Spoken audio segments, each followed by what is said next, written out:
So in this video, we're going to talk about how to graph cubic functions. So a cubic function has a polynomial of degree 3 in it. So remember, when you look at the terms in your cubic function, you'll notice that the highest exponent on any term is going to be 3.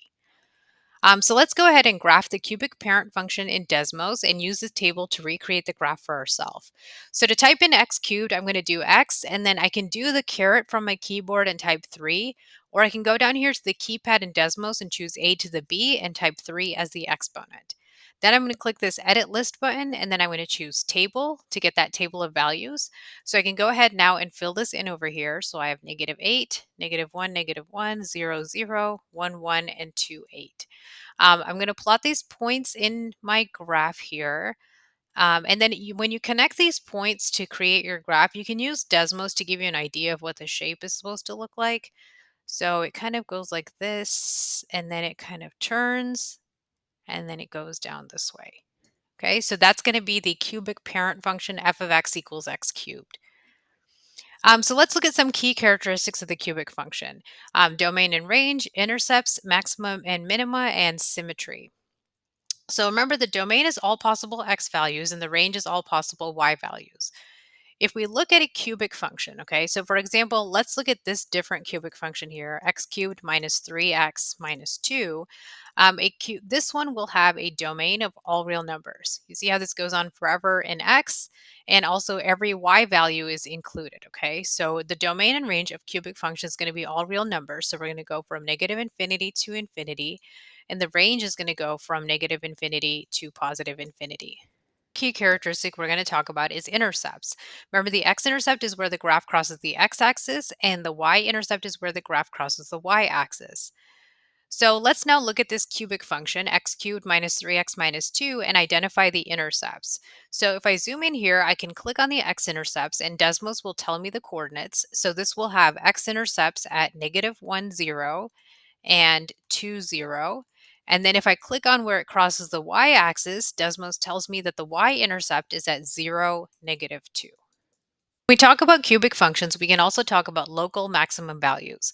A local maximum value occurs at a point where the y-coordinate is larger than the other y-coordinates around the point, but it's not necessarily the highest point on the graph as a whole. So you can see that A is a local maximum because you see the graph goes up there and it's larger than the other y-coordinates around that point. But if we look at the graph as a whole, so for example, these points over here will have y-coordinates that are bigger, so that's why it's just a local maximum value.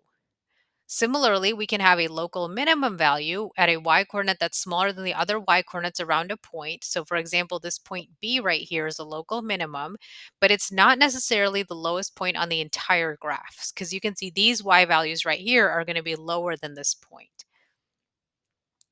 So let's look at this graph right here, x cubed minus 3x minus 2, and let's identify some local maximum and minimum values. So you can see it's kind of a place where the graph has like a turning point, right? So you can see here, this is going to be a local maximum value because it's a little bit bigger than the other y values around it. So this is going to have a local maximum at -1, 0. If it has a local minimum right here at this point, 1, -4, because that point is a little bit lower than the other y values around it, but it's not the lowest point on the whole entire graph. So another interesting feature of cubic functions is symmetry. Cubic functions have rotational symmetry about a point, and this point will be called the center of symmetry. So for example, this graph is symmetric with respect to 0, 0, because if I took this graph and just rotated it around 0, 0, think about 0, 0 being like a pivot point, I would create the exact same shape. A way to find these points is if you have local maximum or minimum values, the point of symmetry will be halfway between these points. Let's look at this example here. So this graph has a rotational symmetry about 1, -2, but how do I know that point is the center of symmetry? Well, notice it has a local maximum at 0, 0 and a local minimum at 2, -4. So what I can do is I can actually find the midpoint of those points, right? So remember, this is the midpoint formula. You take the average of the x coordinates and you take the average of the y coordinates, and that tells you the midpoint between 2 points. So if I was going to find the midpoint between the local maximum and the minimum, I would say 0 plus 2 over 2, and then comma 0 plus -4 over 2. So that's going to give me the point 2 over 2 and then -4 over 2, which is going to simplify to 1, -2. Okay, so that's how I know 1, -2 is the center of symmetry. Another interesting fact about this point is notice that the curvature of the graph changes here. Notice this graph changes from opening down to opening up once it passes this point right here.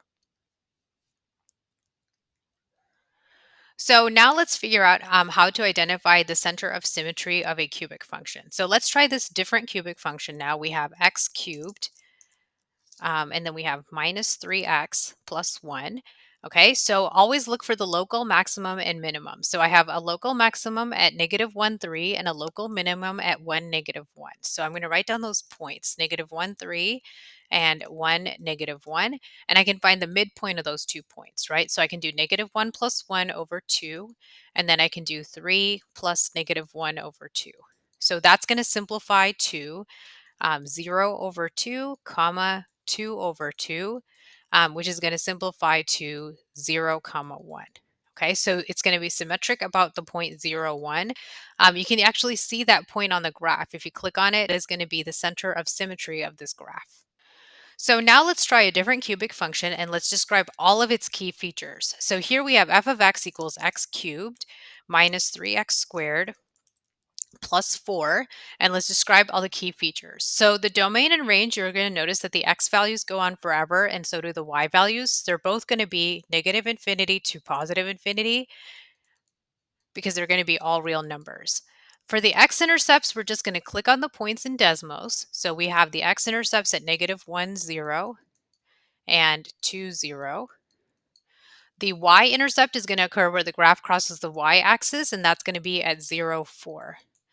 Okay, so let's think about symmetry. Okay, so it's going to have rotational symmetry, and it's going to be with respect to the a specific point, right? We're going to find the midpoint of the local maximum and the local minimum.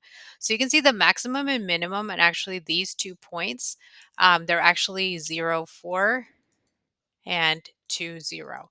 So I'm going to find the midpoint of these points. So I do 0 plus 2 over 2 and then 4 plus 0 over 2. So that's going to be 2 over 2 and then 4 over 2. So that's going to simplify to 1, 2. Okay, so it's going to have rotational symmetry about 1, 2.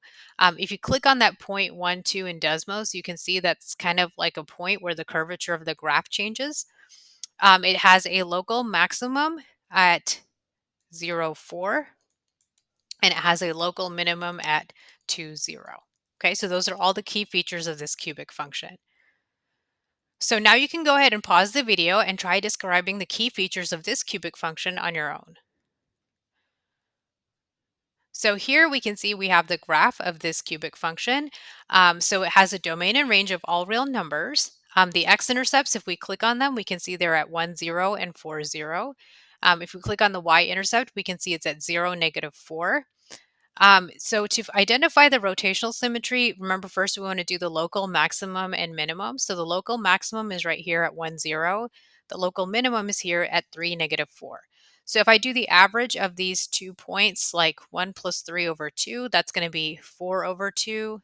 And then I have 0 minus 4 over 2, so that's -4 over 2.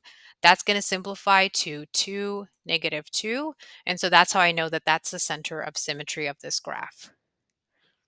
So when analyzing graphs of cubic functions, make sure to pay attention to some key characteristics: the domain and range, the intercepts, and the maxima and minima.